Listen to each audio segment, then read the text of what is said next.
సంక్షోభంలో దేశం danger bells మోగించిన ప్రధాని ప్రజలకు దేశభక్తి పరీక్ష పెట్టారని నమస్తే తెలంగాణ రాసింది. ఏడాది పాటు బంగారం కొనొద్దు, అట్లాగే పెట్రోల్ డీజిల్ ఇవన్నీ తగ్గించుకోండి అని చెప్పారు. నాకు అర్థం కాని విషయం, కిషోర్ గారు ముందు మీరే చెప్పండి. బంగారం కొనొద్దు అన్నారు, ఏడాది పాటు కొనకపోతే మరి ఆ షాపులు ఇవన్నీ ఏమవుతాయి ఏంటో మరి అదేమో నాకు అర్థం కాల, క్లారిటీ రాలేదు. ఒకటి. రెండు, నిజంగా పెట్రోల్ డీజిల్ వాడకం తగ్గించాలన్నది ప్రధానమంత్రి గారి ఉద్దేశం అయితే అందరం గౌరవించాల్సిందే. కానీ అందుకోసం ఏం ప్రత్యేకమైన కారణం లేకుండా మీరు లక్షల మందిని పోగు చేసి ఎంత ఆయిల్ ఇవన్నీ ఎంత ఖర్చు పెట్టినారు ఈ లెక్కన? మీరు ఎక్కడికి వచ్చి కూడా రిమోట్ తోటే కదా ఆరంభించింది. అదేదో ఢిల్లీ నుంచి చేస్తే బోల్డ్ ఆయిల్ ఖర్చు తగ్గి ఉండేది కదా, విదేశీ మారక ద్రవ్యం బోల్డ్ సేవ్ అయి ఉండేది కదా. అంటే ఇవన్నీ అడిగితే మళ్ళీ ఇంకో రకంగా అనుకోవద్దు దయచేసి, నాకు వచ్చిన సందేహం ఇది. కాబట్టి ఈ బంగారం ఈ అసెంబ్లీ ఎలక్షన్స్ ముందు ఇవేమి ఎందుకు గుర్తు రాలేదు, ఇప్పుడే ఎందుకు గుర్తుకొస్తున్నాయనే ప్రశ్న సహజంగానే విపక్షం వేస్తుంది కదా. దీనికి మీరు ఇచ్చే జవాబు ఏమిటి కిషోర్ గారు? కొమ్మినేని గారు, ఒకవేళ ఇది కేవలం ధరలు పెంచే దానికి ఒక ఎక్స్ప్లెనేషన్ అయితే ఎక్స్ప్లెనేషన్ ఇచ్చి పెంచాల్సిన అవసరం లేదు, మీకు తెలిసిన విషయమే. ఎందుకంటే ప్రతిపక్షాల నుంచి వచ్చే అటాక్స్ ఎట్లాగో వస్తాయి, అది పెంచిన తర్వాతే ట్యాక్స్ తీసుకుంటే అయిపోయేది కదా. ప్రజలకు ముందుగా ఒక ఇండికేషన్. నిన్నటిది ఓన్లీ డీజిల్ అండ్ పెట్రోల్ కాదండి, మీరు అన్నట్లుగా బంగారం గురించి అన్నారు, ఫారిన్ ట్రావెల్ గురించి అన్నారు, ఎరువుల గురించి కూడా చెప్పారు. ఎరువుల గురించి కూడా మనము భూమి కూడా కలుషితం అవుతుంది, న్యాచురల్గా వెళ్దాము, 50% తగ్గించుకోండి అన్నారు. దీంట్లో అంటే ఇది మేము ఎవరు ఎక్స్పెక్ట్ చేసింది కాదు. ఇక్కడ ప్యానల్లో ఉన్న పెద్దలు ఎవరు కూడా, ప్రధానమంత్రి గారు ఒక పొలిటికల్ వెన్యూలో, ఇది ప్రభుత్వ పరంగా మాట్లాడిన సందర్భాల్లో మాట్లాడే విషయాలండి, అంటే ప్రభుత్వానికి సంబంధించిన విషయాలు కదా.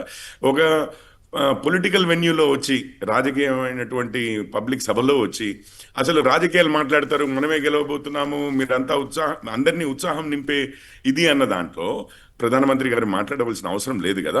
అంటే అపోజిషన్ నుంచి క్రిటిసిజం తీసుకోవడం అయితే తప్పనిసరిగా వస్తుంది, అదే లేట్గా చేసేవాళ్ళం కావాలనుకుంటే.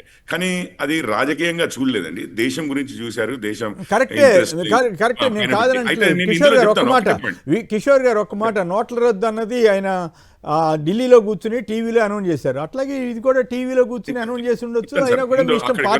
నాకు అర్థం కాని పాయింట్ ఏంటంటే, ఇన్ని లక్షల మందిని పోగు చేసి జనాన్ని మాత్రం మీరు డీజిల్ ఖర్చు పెట్టద్దు, పెట్రోల్ ఖర్చు పెట్టద్దు అని చెప్పే నైతిక హక్కు ప్రధానమంత్రి గారు కావచ్చు, ఇంకోళ్ళు కావచ్చు, ఎట్లా ఉంటుంది ముఖ్యమంత్రి గారు కావచ్చు, ఎవరికైనా సరే అనేది కామన్ మ్యాన్గా మాకు వచ్చే ప్రశ్నకి మీ దగ్గర సమాధానం ఉండాలి కదా. తప్పనిసరిగా నేను చెప్తాను సార్. ఇప్పుడు ఈరోజు నేను అన్నది పెట్రోల్ డీజిలే కాదు, అయితే దాంట్లో ఒక ముఖ్యమైన పాయింట్ చెప్పి నేను చెప్తాను. ఇప్పుడు గోల్డ్ మీరు అన్నారు షాపుల గురించి, దాని గురించి కాదు, షాపులు నడుస్తూనే ఉంటాయి, కానీ గోల్డ్ మనకి బంగారు గనులు లేవు, బయట నుంచే ఇంపోర్ట్ చేసుకోవాలి, అది కూడా విదేశీ మారక ద్రవ్యం అక్కడ ఖర్చు అవుతుంది. మీకు యూరియాకి నాఫ్తా ఇవన్నీ వస్తాయి కదా సార్, అది కూడా పెట్రోలియం ప్రోడక్ట్సే, అవి కూడా మీకు యూరియా ఇంకొక ఇతర ఫర్టిలైజర్స్ కోసం అని చెప్పి అవి కూడా పెట్రోలియం ప్రోడక్ట్సే చేయబట్టి అవి కూడా ఇంపోర్ట్ చేయవలసినవి, న్యాచురల్ గ్యాస్ ఇట్లాంటి ఒకటి అన్నిటి ద్వారా. సో మూడవది ఏంటి అని అంటే విదేశీ ప్రయాణం, దాంట్లో కూడా మనం బయటికి వెళ్తున్నప్పుడు విదేశీ మారక ద్రవ్యం తీసుకుంటాం కాబట్టి. నాకు నిన్న ఫోకస్డ్గా అర్థమైంది ఏంటంటే, అదే ఎలక్ట్రిసిటీ వాడుకున్నామంటే మన బొగ్గు వాడతాము, మన సూర్యరశ్మి వాడతాము, మనం ఎలక్ట్రిసిటీ వాడుతున్న రైళ్లు వాడండి బాగా, ఈవెన్ ట్రాన్స్పోర్టేషన్కి ఏది కార్గో ట్రాన్స్పోర్ట్ చేయాలంటే. అంటే నాకు వచ్చిన ఇదేంటి అంటే, మెసేజ్ ఏంటి అంటే, నేను అర్థం చేసుకున్నది ఏంటంటే, ఇప్పుడున్న ప్రపంచ వ్యవస్థ ఏదైతే ఉందో, యుద్ధాలు ఏవైతే జరుగుతున్నాయో వీటన్నిటినీ ఆధారంగా ఈ ఎయిదర్ పెట్రోలియం ప్రోడక్ట్స్ యొక్క రవాణా ఇప్పటికే కటకటగా ఉంది, అది ఇంకొంచెం ఏమన్నా కష్టమయ్యే పరిస్థితులు, రాబోయే పరిస్థితులు ఉన్నాయని అంచనా ఏమైనా వేశారా, లేకపోతే అక్కడ ఉన్న పరిస్థితుల వల్ల వీటి ధరలు అంతర్జాతీయ మార్కెట్లో పెరగడం గురించి, మన దగ్గర పెంచడం గురించి పెంచకపోవడం గురించి కాదు సార్. ఇది మనం ఏమంటున్నామంటే మన విదేశీ మారక ద్రవ్యం గురించి మాట్లాడాలి, లేకపోతే బంగారం గురించి మాట్లాడాల్సిన అవసరమే లేదు. ఇంకొక విషయం కూడా, మన ఫారిన్ ట్రావెల్స్ గురించి కూడా మాట్లాడవలసిన అవసరం లేదు. కేవలం డీజిల్ పెట్రోల్ గురించి అని కాదు, వాటి ధరలు పెంచే విషయం అని కాదు, మన దగ్గర మన ప్రజలకి, కాకపోతే అంతర్జాతీయ మార్కెట్లో ఉన్న మీరు అన్నారు మరి అక్కడి నుంచే మొదలెట్టొచ్చు కదా అన్నారు. మీ క్వశ్చన్ అడ్రస్ చేస్తాం, మీరు అక్కడి నుంచే అడ్రస్ చేయొచ్చు కదా, ఈ ఖర్చు మాత్రం ఎందుకు? బహిరంగ సభ పనిగట్టు పెట్టారు కదా, సరే అయినా కూడా మీరు దానికి చెప్పేది ఏముంటుందని అర్థమైంది మీ సార్. చెప్పేది ఏముంటుంది అంటే, నేను చెప్తున్నాను సార్, మన ప్రధానమంత్రి మోడీ గారు మీకు కోవిడ్ సమయంలో కానివ్వండి, ఇతర సమయంలో కానీ ప్రజల్లో ఒక మూమెంట్ ఆ, రాగల నాయకుడు అనేది అది విశ్వ విదితం సార్. ఇక అది ప్రపంచంలోనే అన్ని దేశాలు, అన్ని ఆర్గనైజేషన్స్ కూడా మాట్లాడాయి. ఒక మాట ద్వారానే, అంటే ప్రజల ట్రస్ట్ ద్వారా తీసుకురాగలిగే దానికి కూడా కొంచెము ప్రజల్లోకి వెళ్ళాల్సిన అవసరం ఉంటుంది సార్. ఈ రోజు మీరు అన్నారు మనల్ని అందరినీ కూడా డీజిల్ బంద్ చేయమని చెప్పి అనలేదు. హైదరాబాద్ వరకు వచ్చారు, అక్కడి నుంచి పలు చోట్ల ఉన్న రేటు పెంచకుండా ఉంటారా? రేటు పెంచకుండా ఉంటారా? ధరలు పెరగకుండా ఉంటాయా? జనం అందరికీ దృష్టిలో అది ఒక పెద్ద ప్రశ్నగా ఉంది సార్. అది మీరు ఆ ప్రశ్న, నేను ఇప్పుడు పెరుగుతాయి ఏది అన్నా కానీ వీరిద్దరు ఏమి ఇందిరా శోభన్ గారో లేకపోతే దేవిప్రసాద్ గారో నన్ను నమ్మి ఇక ఆ ప్రశ్న లేవనెత్తకుండా అయితే ఉండరు కదా. మాట్లాడుతూనే ఉంటారు. ఇందిర గారు చెప్పండి, బంగారం అంటే మహిళలకు సంబంధించింది. సో మోడీ గారు దేశభక్తి ప్రదర్శించండి అని అడుగుతున్నారు. మీరు బంగారం కొనకుండా ఉంటారా? ఆయన ఇప్పుడు చెప్పడంలో ఆయన ఉద్దేశం ఏంటి? మంచిదే అని అనుకోవాలా లేదా? డీజిల్ పెట్రోలు, నా ప్రశ్న ఏమంటే నిజంగా ప్రధానమంత్రి గారికి తెలుసు కదా, అలాంటప్పుడు ఇంత భారీ సభ పెట్టి అని చేయడం కరెక్టా కాదా అనేది నాకు వచ్చిన ఒక డౌటు. సో ఓవరాల్గా నిన్న ఆయన మాట్లాడినటువంటి చాలా కీలకమైన దేశ ప్రజలందరికీ సంబంధించిన అంశాల మీద మీ కామెంట్ ఏమిటి? సరే, ఇప్పుడు దేశ ప్రధానమంత్రిగా ప్రజలకు భరోసా ఇచ్చే విధంగా ఉండాలి తప్ప కాన్ఫిడెన్స్ దెబ్బతీసే విధంగా ఉండొద్దు. సో ప్రపంచంలో ఇవాళ యుద్ధం జరుగుతున్నటువంటి సందర్భంలో వస్తుంది అని మీకు తెలుసు. ట్రంప్ వచ్చినప్పటి నుండి ఏం జరుగుతుందో మీ ఇద్దరి దోస్తాన్లో మీకు అందరికన్నా ఎక్కువ మీకు బాగా తెలుసు, ఆయన రహస్య మిత్రుడిగా. కాబట్టి నేనేమంటున్నంటే జరిగేటువంటి అంశాల పట్ల మీరు ఇక్కడికి వచ్చి, మీరు ఇందాక చెప్పారు డిమార్టేషన్ టైంలో ఒక నోట్ ఇచ్చేసి, ఇప్పటి వరకు నరేంద్ర మోదీ గారు ప్రధానమంత్రిగా ఒక్క ప్రెస్ మీట్ పెట్టలేదు సార్. ఇప్పటి వరకు ఆయన హిస్టరీలో 12 సంవత్సరాలలో మీడియా మిత్రులను పిలిచి ఒక్క ప్రెస్ మీట్ చేయలే. ఆయన కేవలం చెప్పాలనుకున్న భాషని 4 ముక్కలు చెప్పి వీడియో రిలీజ్ చేశారు వాళ్ళు. సో ఇప్పుడు మీరు ప్రజలు ఉద్దేశిస్తే అక్కడి నుంచే చేయొచ్చు, ఇంత ఖర్చు పెట్టక్కర్లేదు, ఈడొచ్చి బటన్ నొక్కక్కర్లేదు, ఇదంతా చేయాల్సిన అవసరం లేదు.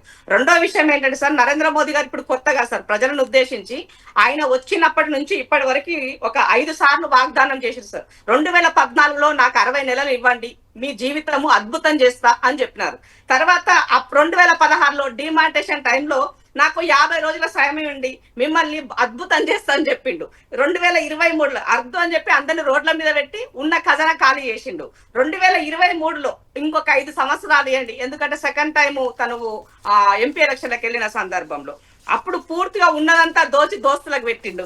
తర్వాత 25లో మొన్న మళ్ళా ఇంకొక 10 సంవత్సరాలు ఇవ్వని అన్నాడు. 26కి వచ్చేసరికి ఏమన్నాడు సార్ అంటే 2047 వరకు నాకు అవకాశం ఏంటంటే నేనే 90-98 సంవత్సరాల వరకు అధికారంలో ఉంటా, దీనికోసం నేను డీలిమిటేషన్ వాడుకుంటున్నానని సమాజానికి చెప్పదలుచుకున్నారు సార్. వాళ్ళ పార్టీ లైన్ ఏమో 70 సంవత్సరాలే, కానీ ప్రధానమంత్రి గారికి మాత్రం అది వర్తించదు సార్. అయితే ప్రజలను ఉద్దేశించి చెప్పే సందర్భంలో ఆయన ఎన్నిసార్లు అబద్ధాలు చెప్పాడన్న దానికి మీకు ఇది గుర్తు చేస్తున్నారు. దానివల్ల నాకేం రాలే, కన్నీరు మిగిలింది. ఇవాళ ఏమంటారు, ఏమి కొనలేని పరిస్థితిలో దేశ ప్రజలు నెట్టివేయబడ్డారు సార్. అయితే బంగారం గురించి అంత బాధపడుతున్నటువంటి నరేంద్ర మోదీ గారికి ఈ దేశ ప్రజలకు ఒక రహస్య విషయం తెలవాల్సినటువంటి అవసరం సార్. ఏంటి అని అంటే, మోదీ గారు వచ్చిన తర్వాత బంగారాన్ని బాండ్ల రూపేణ కొన్నారు సార్. ఒక బాండు ఫర్ ఎగ్జాంపుల్ ₹1,00,000 బాండ్ ఉంటే దానికి ఒక 8 సంవత్సరాల తర్వాత ఆ బాండుకు ఎంత, ఆ రోజు ప్రైస్ ఎంత ఉంటే అంత, దానికి 2.5% ఇంట్రెస్ట్ ఉంటుంది సార్.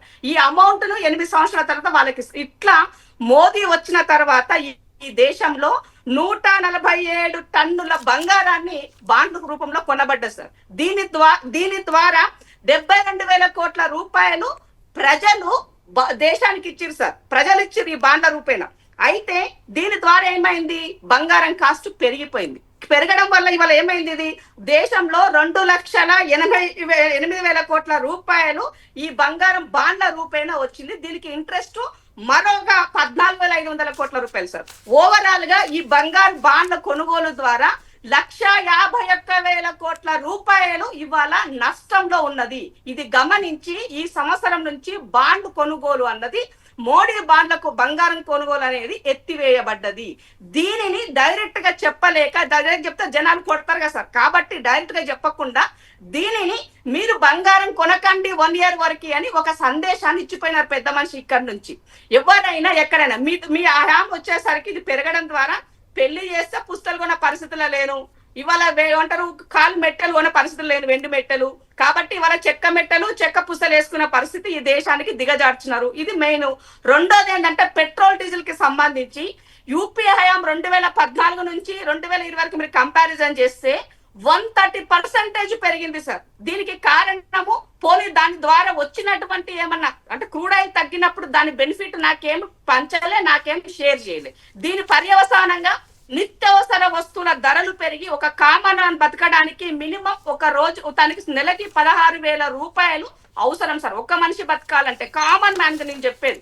కానీ నా సంపాదన ఎంత సార్? నెల జీతము 10,000 కూడా వచ్చే పరిస్థితి లేదు. నేను ఇక్కడ మైనస్ లోనే ఉన్నా కదా సార్. మరి నా బతుకు నువ్వేం మార్చినావు అని అడుగుతున్నాను నేను మిమ్మల్ని.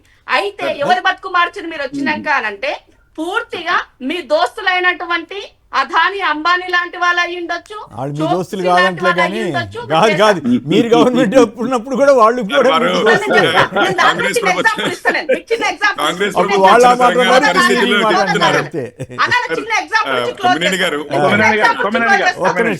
వాళ్ళ కంప్లీట్ చేయండి, క్లోజ్ చేయండి.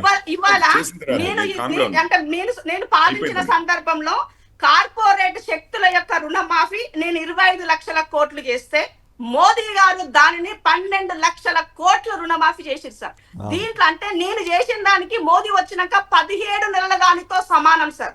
అంటే మీరు ఆలోచించండి, ఈ సంపద కామన్ మ్యాన్ కి వెళ్లాల్సింది పోయి ఇవాళ దేశాన్ని దోచుకు తినేటువంటి తన దోస్తులకు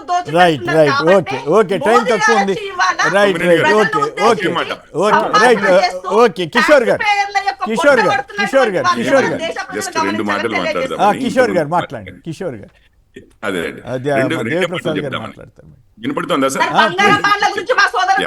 ఒకటి ఏంటంటే ఇంతకు ముందు ఆ మోడీ గారి సభలో ఆ పైన ఉన్న నాయకులందరూ చూడండి ఇందులో ఎంతమంది అన్నారు. రేవంత్ రెడ్డి గారి గురించి చాలా గొప్పగా డిఫెండ్ చేస్తూ వచ్చారు. వారు ఏ పార్టీ నుంచి వచ్చారు, కాంగ్రెస్ లో పుట్టారా, మరి అంత చరిత్ర ఉన్న కాంగ్రెస్ కాదు. నేను ఒక వీడియో విన్నా. కాదు ఒక్క నిమిషం కిషోర్ గారు. నా చిన్నతనంలో బీజేపీ, ఆ తర్వాత కాలేజీలో టీడీపీ, తర్వాత రాహుల్ గాంధీ గారి దగ్గర ఉద్యోగం చేస్తాను అన్నాడట. నేనైతే వినలేదు ఆ వీడియో. ఇందిరా గారు కొన్ని అభియోగాలే గానీ అటాక్సే గానీ చేసే ముందు జస్ట్ ఒక 2 minutes ఆలోచించుకుంటే ఈజీగా ఈ అటాక్ కౌంటర్ అటాక్ ఉండకుండా పోద్ది. ఇంకొకటి ఏమంటారంటే కాళ్ళకు మెట్టెలు చెక్కవేట, మెడకు పుస్తెలు. రేవంత్ రెడ్డి గారు అందుకే తులం బంగారం ఇస్తామన్నారు పెళ్లి చేసుకున్నాం.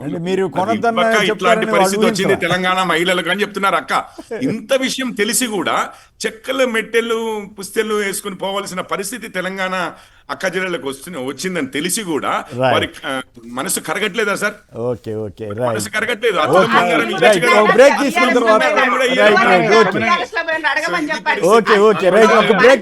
టైం తక్కువ ఉందండి. మళ్ళీ బండి సంజయ్ గారు ఇష్యూ కూడా మనం మాట్లాడుకోవాలి.